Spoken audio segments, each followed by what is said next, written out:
thank you to all of you who came. I heard there was going to be quite a snowstorm up here last night, and somehow you braved it. Maybe it wasn't quite as bad as was advertised. Sometimes they happen, sometimes not, as you know. And I'm glad to be here with you today, and I thank you all for coming. And for those of you who are watching, streaming online, thank you for taking the time to be with us today. Dan Moulthrop has been after me for quite some time to come and speak at the City Club about the work I had been doing at the U.S. Consumer Financial Protection Bureau over the last several years. And I had put you off, Dan, and put you off, and I'm glad to finally accept. And I now find that I have probably 2 or 3 different speeches to give. So I'll do my best to fit that into the time available, which is a good amount of time, but also to leave time for questions, because one of the things I know about the City Club, and I've been here twice before, although as Dan noted, both of those times were for debates. It is a place where we can engage in civic and civil discourse with one another. We can air disagreements with one another appropriately and reasonably, and we can think together about how we solve problems together in the state of Ohio and in the United States of America. And that is a quality and an occasion that is unfortunately in short supply these days, much shorter supply than I think people deserve here and around the country. And I saw some of that up close and personal in Washington, D.C. over the last 7 years. And I am glad to be back in Ohio and running for governor of this great state. So let me talk about how I'm going to organize this. I'm going to talk about 3 things. I'll break this into 3 parts. I will talk for a bit, as you had requested, Dan, about my time at the U.S. Consumer Financial Protection Bureau. I will then talk in particular about this last year. You may have noticed it was an interesting year, and particularly interesting from where I sat. And I'll talk a little bit about my next venture. As I said the other day in speaking to an audience, I am now gainfully unemployed. I am on a job search. I told my wife it's likely to be a long job search, but I hope to be your next governor of this state. And I'll talk a little bit about why I'm running and what I intend. But I'll start a little bit with the Consumer Financial Protection Bureau and catching many of you up on what I've been doing since I was here last. So in December of 2010, I had been defeated in my race for Attorney General that year. I was contacted by a woman I had never met and did not know, named Elizabeth Warren, who wanted to recruit me to come to the Consumer Bureau, and she wanted me in particular to set up and run the enforcement division of that bureau, which is the area that, very similar to work I had done as Attorney General, would enforce the laws against the biggest banks and the largest and most powerful financial companies in the nation. And I was skeptical because I didn't see us moving our family. My wife and I have twins who were in 6th grade at the time to Washington, D.C. You may have noticed Elizabeth can be very persuasive, and she started talking to me about doing a long-distance commute, and she said, "Oh, Bruce and I have done that over the years. We've been at different law schools at different times, and it's manageable." And next thing you know, I decided I would give it a try for a year or 2. And then she tricked me. So 6 months in, she recommended me to President Obama to be the first director of the Consumer Financial Protection Bureau. And that was an honor and an opportunity and a challenge that I could not turn down. So I was assigned to head over to the White House and have an interview with President Obama. You might imagine that was a pretty momentous occasion for me. I was put at ease because as I came into the area near the Oval Office, I saw Reggie, his constant companion on the campaign trail, sitting there, and Reggie was working with him for the first year or 2 in the White House. And I knew Reggie and said hello. And then next thing I knew, the president came bouncing out of the Oval Office and he said, "Yeah, Reggie and I were just talking. We usually see you at some VFW hall somewhere in Ohio." And I thought, well, maybe this is going to go pretty well. And he talked to me for about 20 minutes about how strongly he felt about this new agency and the work that we had to do. He talked about work he had done going all the way back to the Illinois Senate, and it reminded me of work that I had done both as treasurer at the state and county levels and also as Attorney General here, just to have someone to stand on the side of regular consumers, Who are consumers? It's everybody in this room, it's everybody in our society. Everybody is a consumer. To stand on your side and see that you're treated fairly in the financial marketplace against some of the most powerful players in our society. And that sounded to me like something that I was, many of my experiences in life had somehow led to this opportunity, not by plan or direction because the job didn't exist a year before that. But I thought this is something that I could and should do, and it would be an honor. So I was nominated. I had a sense it was going to be a difficult confirmation fight because there were already 43 Republican senators who had laid down a marker that they would confirm no one as the new head of the Consumer Bureau until the Bureau was reformed, and they were dissatisfied with the legislative provision for it. I told the President that I hoped I would not regret it, but I would be willing to do this, and he assured me that I would not regret it. We then set out on a confirmation fight that took 2 years. I was filibustered twice in the U.S. Senate, blocked. We always had a majority of votes for confirmation, but under the Senate rules that was not enough. In January of 2012, some of you will remember, I've been reminded of it by people as I've been moving around Ohio over the last week. We came to Shaker Heights High School, and I'll tell you the background. So we thought that the President might want to make a recess appointment because things were just stymied in the Senate, and the will of the Senate was being blocked by the filibuster. And we thought that that would happen the day of the in-between of the 2 sessions of Congress. No word came that day, and we were fairly depressed. And then the next day I got a call from Bill Daley, the Chief of Staff to the President, who said, "Where are you going to be tomorrow?" And I said, "Where do you want me to be?" And he said, "Well, if you can, we're going to be going to Cleveland." And I said, "Sure, you let me know how are we going to get there." And he said, "We'll be on Air Force One." So the next day I reported to the White House, and we went on the helicopter to Air Force One. There were 4 of us on the plane, as I recall. There was President Obama, there was Valerie Jarrett, who's become a strong friend and supporter of mine. There was Jay Carney, who was the press secretary at the time, and then there was me. They were the 4 of us. And at one point on the flight, the President was doing his work up in the front. He kind of comes sauntering back, and he encouraged me to call people, talk to people on the phone. He says, "Not every day people get a call from Air Force One." So I said, "All right, I'll call my dad." So I called my dad. And I said, "This is Rich." And he said, "All right, you know, I'm in the middle of doing something." And I said, "I'm calling you from Air Force One." And he said, "What's that?" And so the next thing I know, the President took the phone, and the President says, "Well, Mr. Cordray, I bet you're very proud of your son." And my dad said what he always says, which is, "I'm proud of all my sons." So anyway, that was a very special day. We came to Shaker Heights High School. He announced that he was appointing me the director of the Consumer Bureau, and off we went. And our job then for me, it turned out to be 5.5 years. I'm trying to remember, 5.5 out of 6.5 total, yes. I was the director of a new agency that when I had first arrived there had 50 employees, and we were in sort of makeshift space. Kind of reminds me of this new campaign for governor, actually.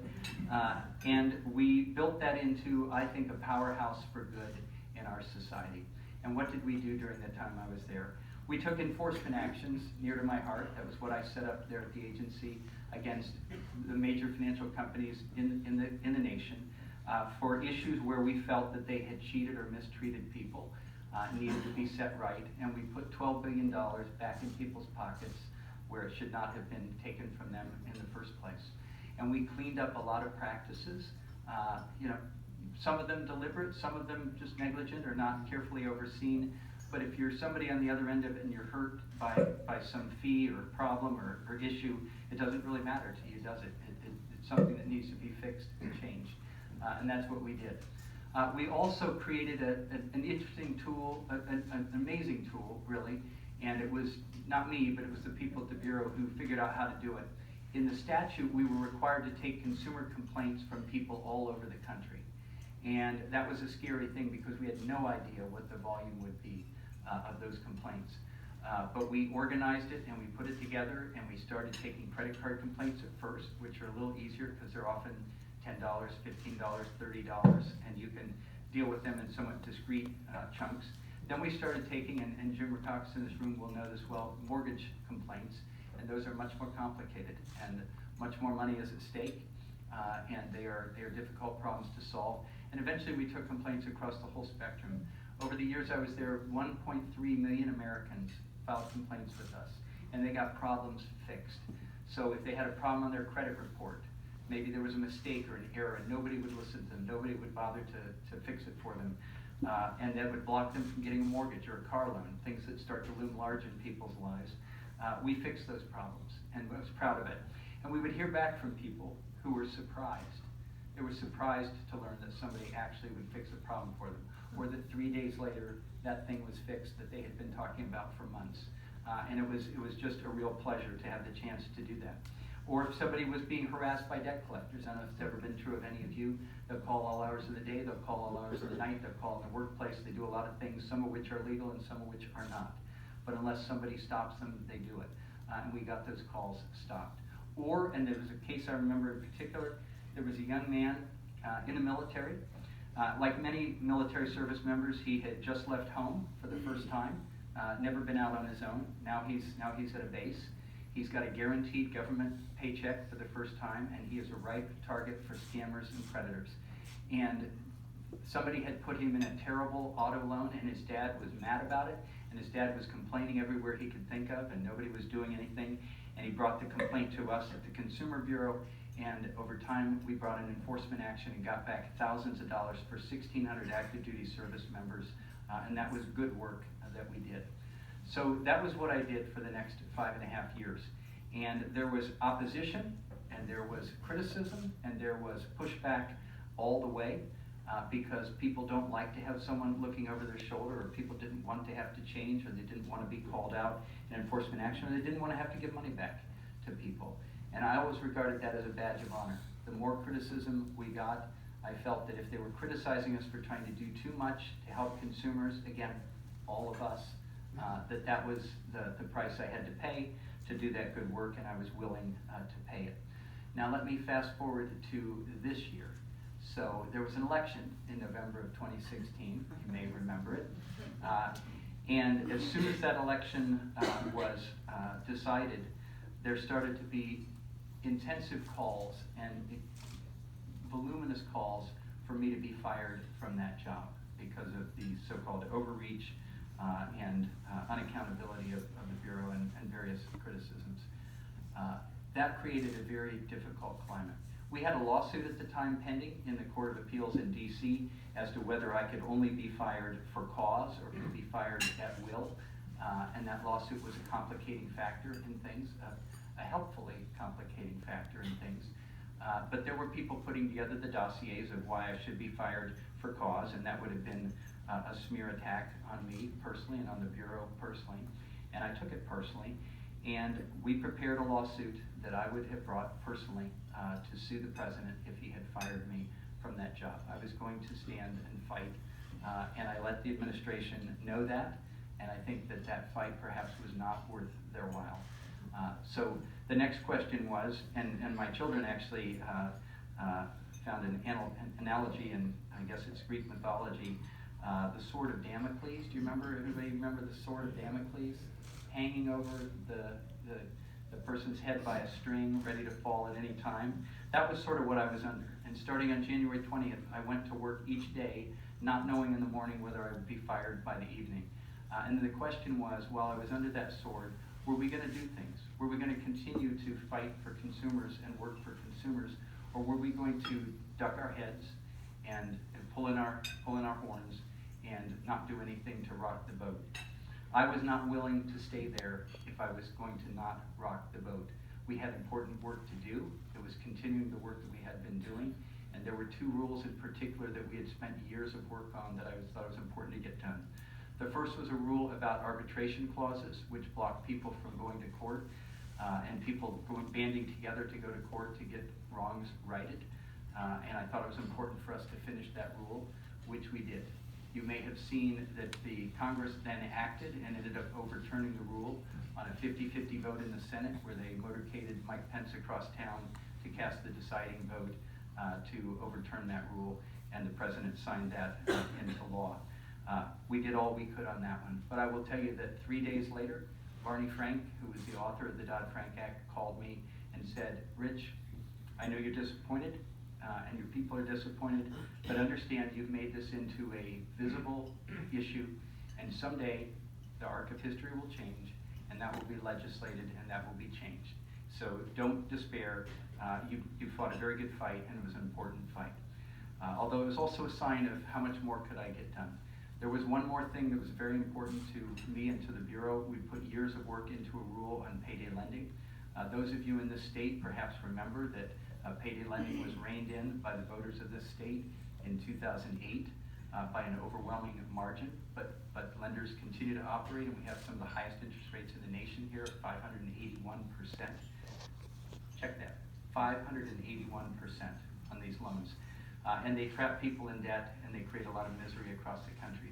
And we had faith leaders come to us for years and talk about people in their congregations, people in their parishes, people in their temples, in their churches, who talked to them about the misery this was spreading in their lives. So I was bound and determined to finish that rule, and knew that I would probably kick myself for the rest of my life if we hadn't gotten that done.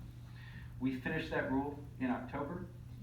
It didn't get published, the wonderful ways of bureaucracy in Washington, D.C. and the Federal Register, until November, and that was the signal for me that it was time that if I wanted to leave, I could leave. I could have stayed a few more months, served a few more months of my term. I only had a few left. If I had done that, I would have missed what I thought was a very important challenge back here in Ohio, which was to run for governor of this state in 2018. And so I had been all year pushing to get certain work done that I thought was important, we devoted a lot of time and effort to, but at the same time hoping that I wouldn't be too late for the governor's race, and it was an excruciating year in that regard. And I believe I'm not too late. If those of you in this room and those of you watching will help make sure that I'm not too late, I hope you will understand that that's why I'm running for governor now, rather than back in May when it might have been politically more sensible. But again, I was serving my country, it was important work, and I needed to get it done. So I hope you can understand that. So let me talk a little bit.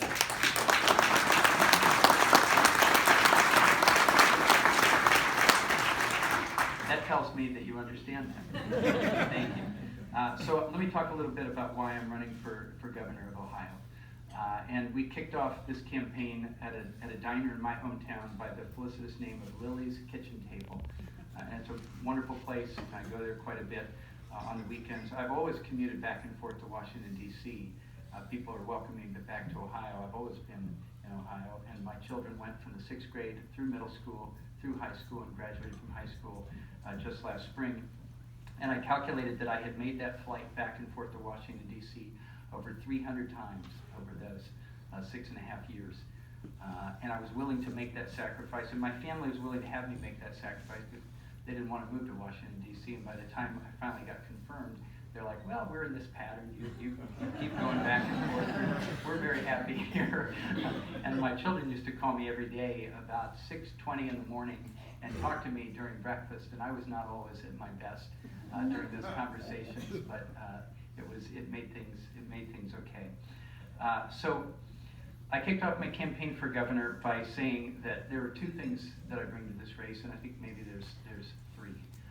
The first is that I have had a very consistent vision and focus for the last 15 years in local, state, and federal office, which is on what we call the kitchen table issues that affect people the most in their lives, how they handle the economic issues of their lives, how they stay up at night worrying about paying the bills, how they're worried about keeping their job or getting a somewhat better job, how they're worried about affording health care, how they're worried about preparing for retirement and helping young people in the family and those not so young have the skills and training they need to remain viable in the workforce. Those are the things that will be my focus as a candidate for governor because they've been my focus steadily for many years. And I've been all over this country working on financial issues with people, and I will tell you that there are different issues in Arizona and in Florida and in Maine than in Ohio, but there are many, many issues in common. And those are things that I have learned, and those are things that I will bring to this effort. And those are things I will bring to the governor's office as well.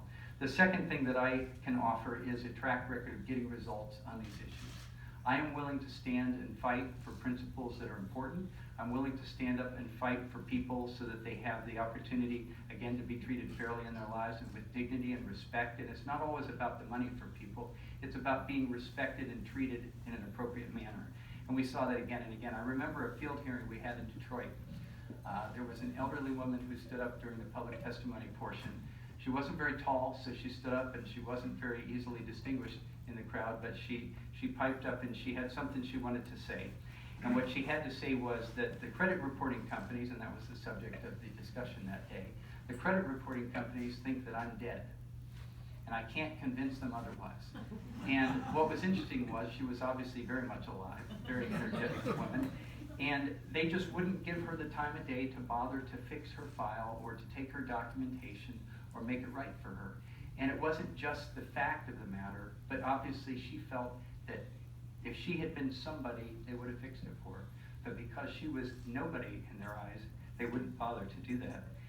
And she wanted just the dignity and respect to be treated like everyone else. And that was an interesting lesson for me, because that was a big portion of much of the work that we did there, was not just the $20 or the $50, but somebody being required to take the time to bother to deal with it and to make it right. I have a track record of getting results, and I'll go back to when I was in local office here and worked with local officials around the state. And at that time, one of the big crises affecting the state was the foreclosure crisis, and you will remember it. And we're not entirely through it even to this day. And that was people losing their homes because of the financial problems that were happening, irresponsible lending, predatory lending in a lot of our communities. And up in Cleveland, we saw it enormously through communities in the city and communities in the surrounding areas, and also throughout the state. And there was a time when Ohio, Michigan, and Indiana led the parade in terms of foreclosures across the nation. Not a statistic you want to be leading in. And then eventually other states caught up with us, but it wasn't because we were doing better, it's because they also were doing worse. And then we had the financial crisis. We put together task forces across the state. We called them Save Our Homes task forces. It was just a homemade thing. This was not in anybody's job description. Nobody understood it. Nobody knew what to do with it. It was an unprecedented problem that we hadn't seen since the Great Depression. And we put together state officials and local officials, and this work continued while I was Treasurer and Attorney General. We put together our great nonprofits in our communities that do so much to raise the quality of life for people. And we put together people from the private sector who recognized a problem and a need to deal with it and were willing to step up. And that's how we put people together to fix that problem and to address it as best we could. And I call that now, that's the Ohio way, is to bring people together to solve problems, to bring all of our talent together and have people work in tandem with one another. And it is very different from what we're seeing out of Washington, D.C., where we see so much conflict being fomented, so much division being created, so much scapegoating and pitting people against each other. And I will tell you, I have never seen that help to solve a single problem in our society. And I don't think it's helping to solve them now. And so that's been my way of doing things, and that's what I will bring to this governor's race. As treasurer of the state, we had a small business assistance program where we could do low interest loans to small businesses to help them grow jobs. 2 out of every 3 jobs in our economy is grown by small businesses. And we worked on that. And that's something I want to bring to the governor's office, because supporting small business is hard. It means doing a lot of work with a lot of small companies, but it is what raises the quality of life in our communities, and that's something I will focus on. And as Attorney General, I got results because we needed to clean up after the financial crisis. We needed to take on Wall Street. I was willing to do that. We recovered $2 billion for our taxpayers and retirees who had been defrauded on various schemes over that period of time. So that's the record that I will bring to this race. Again, it's a focus on the things I think matter most in people's lives, and it's a record of being able to solve problems and get results by bringing people together to do that. And the third thing I will say is I can win this race, and none of the rest of it matters unless you can win, and I can do that. Mike DeWine and I, if that's the rematch, and it could be for next year, we ran to within a dead heat, 1 point of each other in 2010. And that turned out, in retrospect, to be a tough year, the Tea Party year for Democrats across the country. And I think we saw the other night in Alabama that 2018 is going to be a very different year. And I think that I'm the person who can win this office and then bring that track record and that vision to the governor's mansion. And I hope to have the chance to do that. but it will only happen if many of you will join us and help us. And if you do, then we can accomplish great things. And I hope and expect and would request that you consider doing that. And I thank you for the chance to be here today. Thank you.